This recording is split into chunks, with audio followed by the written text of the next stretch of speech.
Exactly. Yo, welcome, welcome, welcome. Y'all guys, we back here again.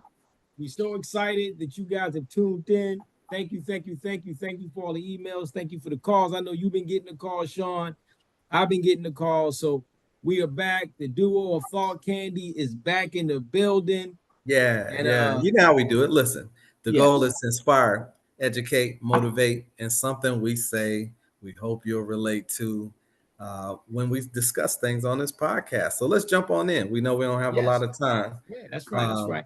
we talked about what does passing a legacy um, mean to you? You know, what does mean passing on that legacy to your kids or whoever, your family, wife, spouse, significant other.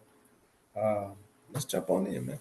Yeah, yeah, for sure, for sure. And I brought this to you, man, because as of recently, I've had a few little health conditions, and it kind of got me thinking, hey, I got to get myself ready, you know, for when that time comes. And nobody really likes to talk about it. Nobody Hmm. nobody likes to talk about death, but it's something that happens to all of us.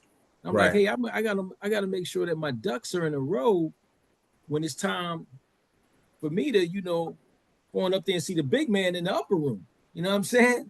So I was thinking about, hey, I got to make sure that the kids are taken care of, you know, my better half is taken care of, the parents, my family, be it extended family, be it my cousins and aunts and uncles and things of that nature.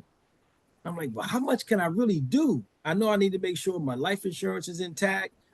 Am I leaving a little nest egg for the kids? Now I was thinking, okay, let's open this up, man, and talk about it.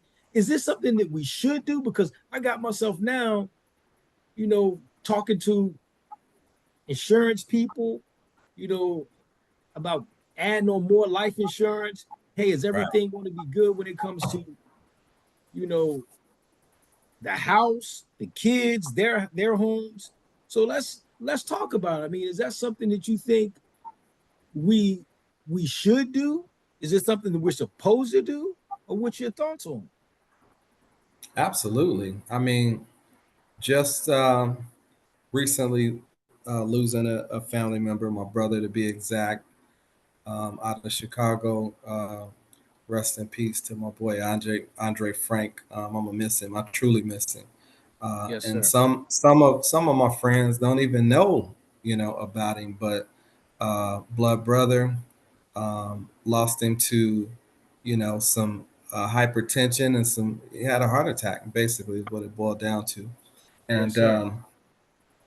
it's been a rough pill, but it's been an educational one at the same time because when you have your ducks in a row, when you have life insurance and things of that sort, you have money that you've paid into a policy or a retirement plan or whatever it may be, like, through corporate or something private that you paid into that will cover your family, cover your expenses. It's nothing worse than losing somebody first and foremost, excuse me, but then for them not to be have things in order, for the family not to have things in order, where now you're grieving and you're trying to figure out how to process all the bills and different things that are happening and close accounts, and it's rough, right? If Yep. there's no money or no funding there, you're kind of at a loss because now you're trying to figure that out. But if it's already intact in there, it's all good. And that's what put me in that mode. Like, okay, I need to start talking with my family about making sure that policies are in order. Is there a will? Is there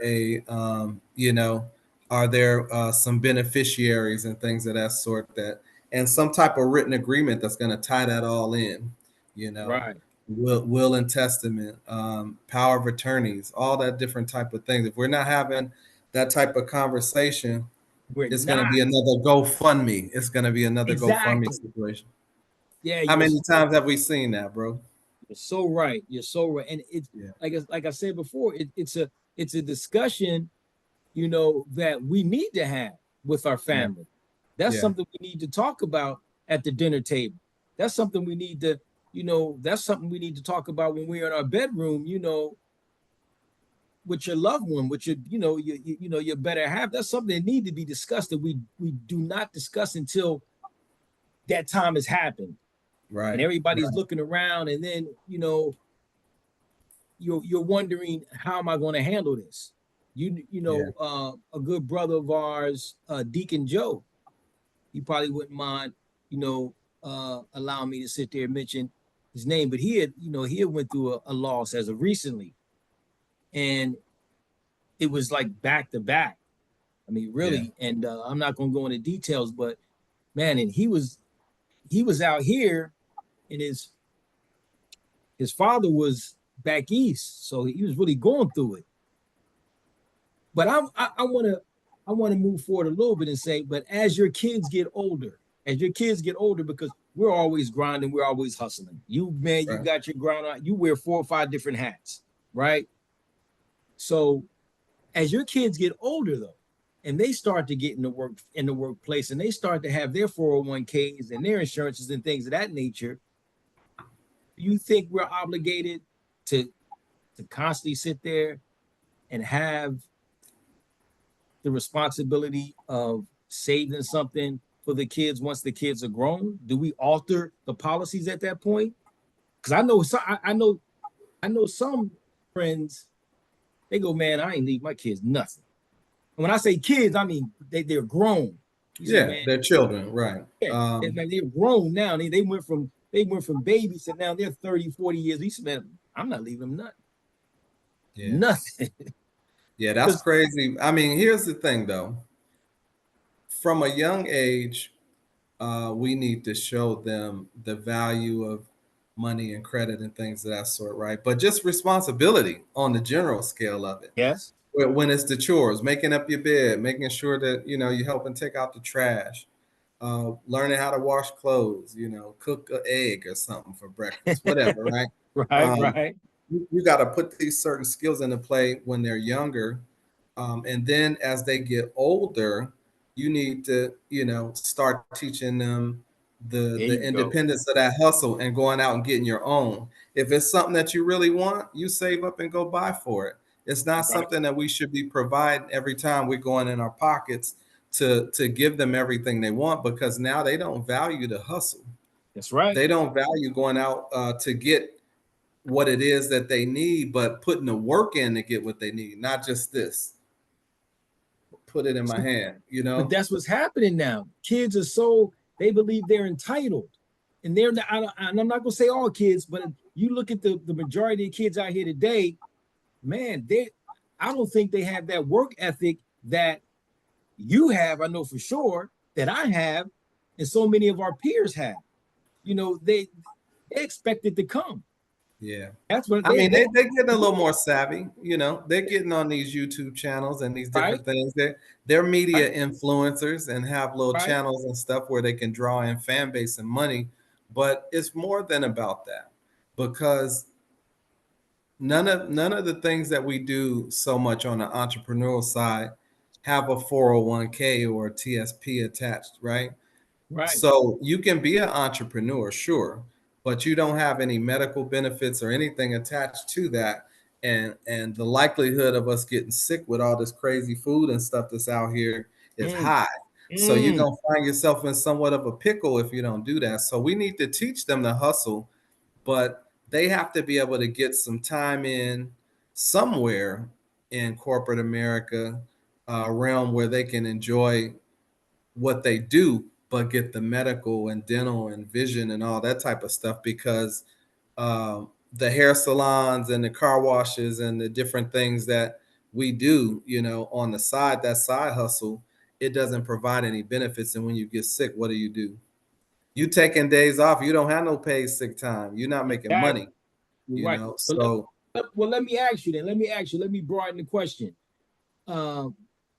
Is it helping or hurting? I think I asked you this. I think I asked you in the beginning. Yeah, I already know that it's hurting if we're giving it to them. Right. Because you look at it, what is it called? The trust fund babies, right? I mean, they got their trust, and usually you hear trust fund babies, you don't hear from our people.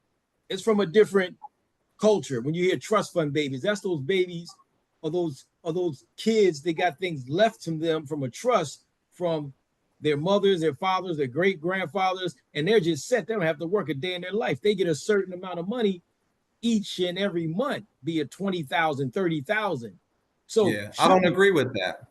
Not without putting some work in. Right. I would say, the most powerful thing we can give them is knowledge.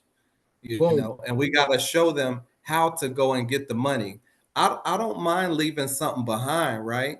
But I want you to know how to go and get your own, so you're not dependent upon this money that you don't even know is there and coming. You know what I mean? Right. I want you to be able to go out there and be self-sufficient, right, in your finances. All that is an addition to what comes later. You know what I'm saying? And that's the blessing. Right. But I think the true blessing, is the knowledge that we give to them and showing them how to go out there and get it, even if we take them with us. Right. So I've been saying that. Yeah. So it's not something we're supposed to do. We do it because we want to do it. As far as setting something up for the kids when they're going, being insurance, being, your 401k, being everything is taken care of when it comes to you laying your head to rest. You see what I'm saying? So they don't have to worry about that. But sitting there leaving them some big, massive fortune and you working your tail off for them to sit there and be good, I don't believe that. Warren Buffett, we all know Warren Buffett, multi-billionaire. Yeah. He said he ain't leaving his kids nothing. That's what he said. He's not leaving them. He said he's not leaving them anything. Now, don't get me wrong. They're all set up. They work for him. Both his kids work for him. So they're millionaires in their own right. But he said he ain't going to just leave everything. That's what I'm saying. I'm thinking I'm going to leave everything, but I want to leave them a little something so it'll give them somewhat a more, I would say, I don't want to say head start, but it'll sit there and give them a cushion. It is that. Because here's the thing. A nest egg. If let's say, you have 4 kids and it's like 50,000 each or something. But you got think about what they can do with that. They know the value of money, right? They know the value of money and what it's going to take. That might be something to allow them to put a down payment on their first home or something. That's what I'm saying. What I'm saying?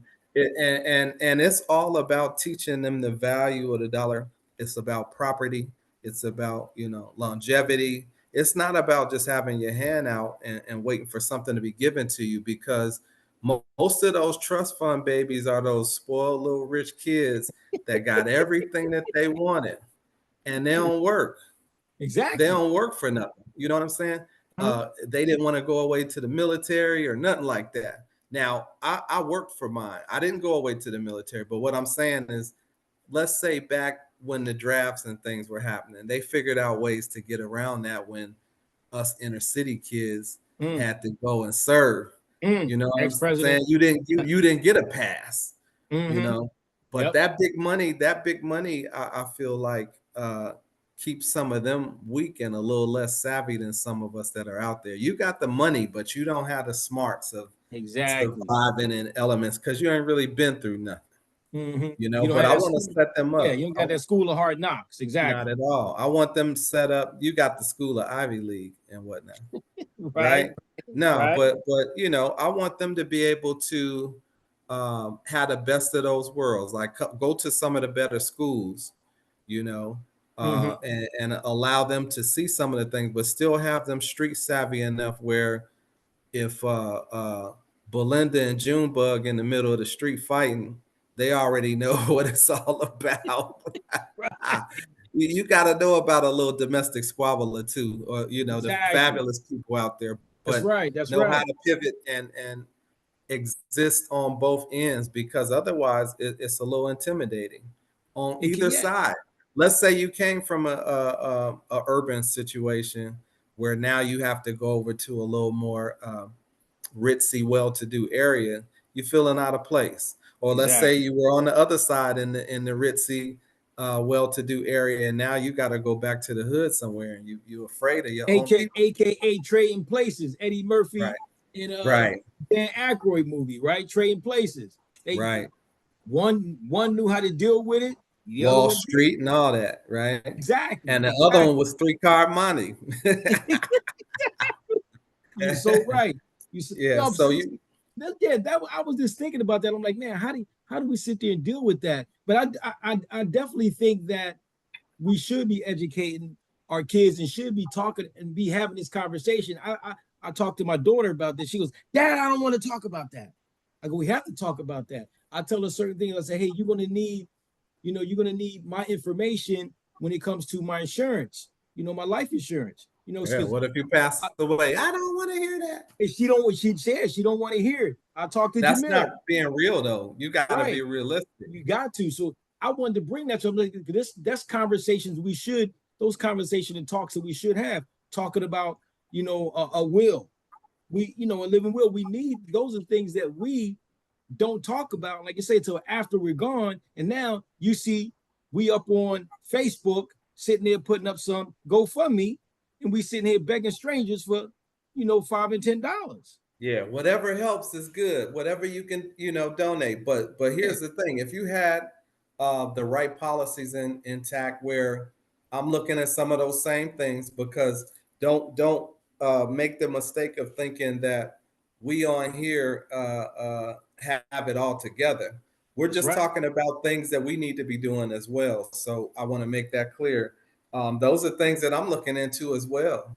Just to make sure. I got to make sure the will is in place. I got to make sure that, the beneficiary situation is in place. I got to make sure who's getting what percentage of what, because it gets nasty when it comes to money Ooh, and that's a property and things of that sort, because that's a everybody say it's mine or they feel that's entitled a to it, whole right? nother That's a that's a whole whole nother nother that's podcast, a right? whole nother podcast. But what I'm saying is, what I've learned from my experience in this situation is that if you got it set up the way it's supposed to be, it's going to be a lot less stress for the family once you're gone.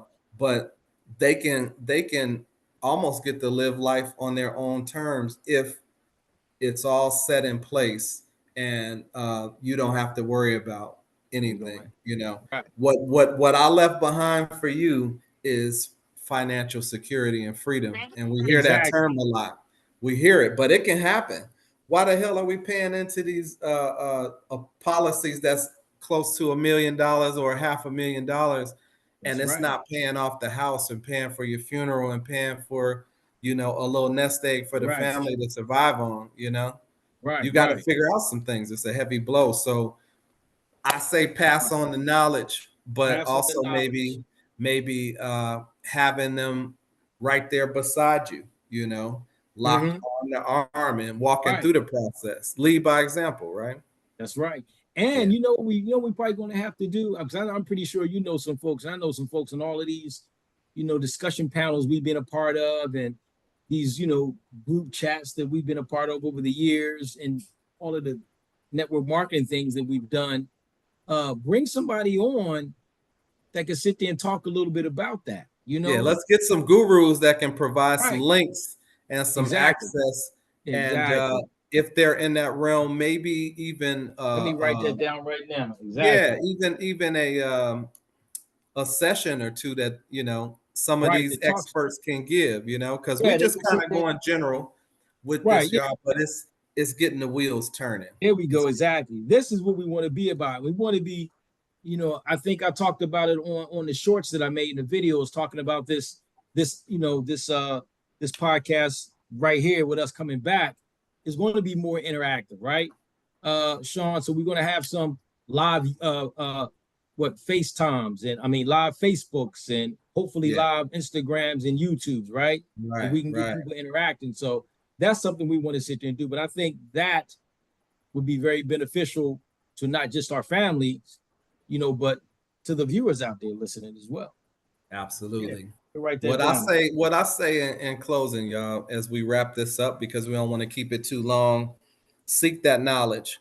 Talk to the people that you know that are financial advisors, insurance specialists, things of that sort, where you can gather that information for you and your family, because it's nothing worse than somebody passing away suddenly because tomorrow isn't promised and you're not ready.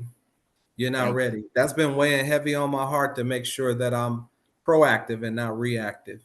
you. Uh, we get real reactive when we're not prepared, but when you're already Ooh. prepared for We something to coming through. happen and not right, not our kids not wanting to have that conversation, it's life and it's death. What's happening in that in between space? Yes, We got I to be love it. gaining the knowledge for longevity for our family, and those people that are passing on wealth from all that old money upon generations, we need to be on some of that and take a note. Monopoly, bro, was a is a amazing game when you're talking about the property game and taxes and all that. Ooh, ooh, That's the come on, world that man. we live in. Somebody knew Right. something. We were playing with that little pink and green money, right? But when you went around that board and you have Boardwalk and Park Place and all these other Hmm. properties and the railroad, and you got to pay taxes based on what you roll, right?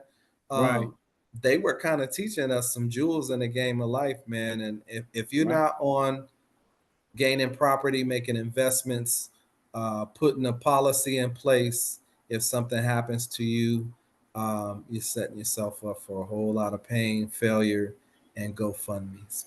Yeah.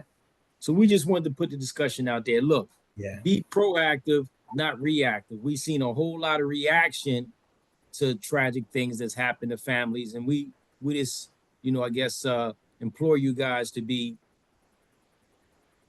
proactive. Right. So if it's a Absolutely. conversation, let's start it up. We may bring this back again and talk a little bit more about it, bring some guests on.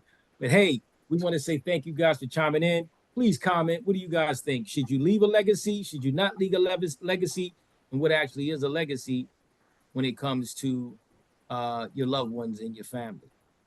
So with that being said, Mr. Slaughter, man, hey, it's always a pleasure, brother. I'm super, super excited. Glad you Yes, back, man. sir. I know you out there in the Chi-Town and you heading back to Cali. Was it tomorrow? The next day? What, Tomorrow 2 days? morning. Yeah, Tomorrow tomorrow morning. So morning. yeah, Yeah, safe travels, brother. You can go ahead and close it out, man. We love you absolutely. all. Welcome back. We're not going to do the name that movie. We're going to keep that the next week. Yeah, we'll save that for another time once we get rolling with this thing again. But it's always a pleasure. Again, the goal is to inspire, motivate, and educate, and we always hope we say something that you can relate to. Y'all have a blessed evening. I was just out in Jamaica, bro, and they always I'm hit me with jealous. this: one love, the One hand love. over the heart. One So love. we're gonna peace y'all out until the next time. And like I Yes. said, we're back. We back. Yes, Mr. sir. Millionaire Mindset and Philly signing out. In the building. Yes. One love, y'all.